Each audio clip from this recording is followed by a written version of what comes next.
Hi everybody. I just wanted to make this video today to talk about a few of the extra steps we take here at Forest City Native Gardens to make sure that our business is as green and environmentally friendly as possible. I first started the business almost 3 years ago now, actually, and the whole idea behind it was I wanted to do something that was beneficial for the environment.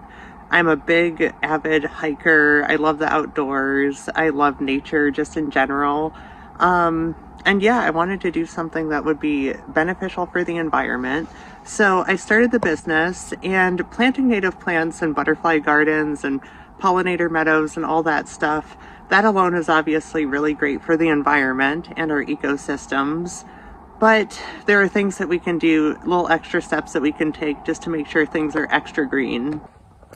And although this is about the stuff that we do here at the business, these are also tips that you can use at home when you're gardening in your own yard as well.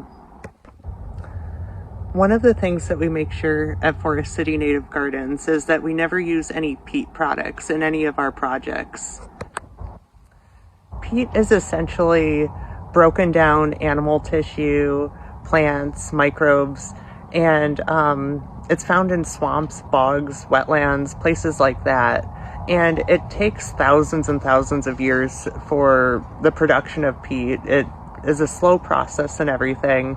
And the rate that we're harvesting peat from these bogs and wetlands and everything, it's not at sustainable rates. So we make sure that we don't use any peat in any of our projects. That's one of them.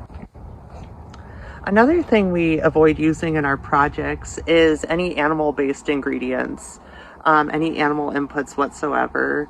A huge percentage of southwestern Ontario has been developed because of animal agriculture, and lots of habitat has been lost. So we wanted to make sure that we don't use any animal inputs.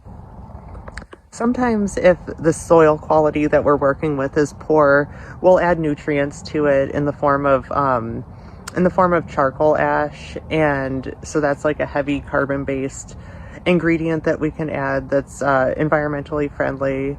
And we use lots of leaf litter in the falls to make sure that nutrients are being returned to the soil.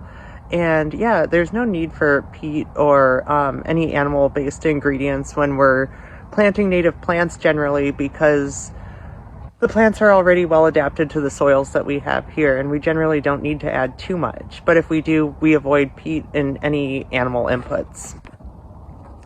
Another thing that we do is that we make sure any of the plants that we grow for our projects ourselves, we make sure that we use recycled containers to grow them in, and that's obviously a great way to divert waste from the landfill and repurpose some stuff too.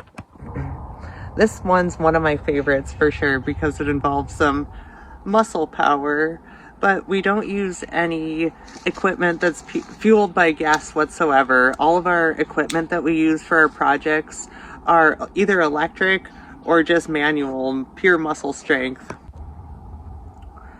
So when we're working on your yard, we won't be using any gas-based equipment whatsoever. No burning of those fossil fuels going into the atmosphere for us. So yeah, those are some steps that we've taken here at Forest City Native Gardens to make sure that things are as green as possible. And if anybody else has any other tips or things that they do at their home gardens or whatever, comment below, because I would love to hear them, and I'll definitely implement them into our business too.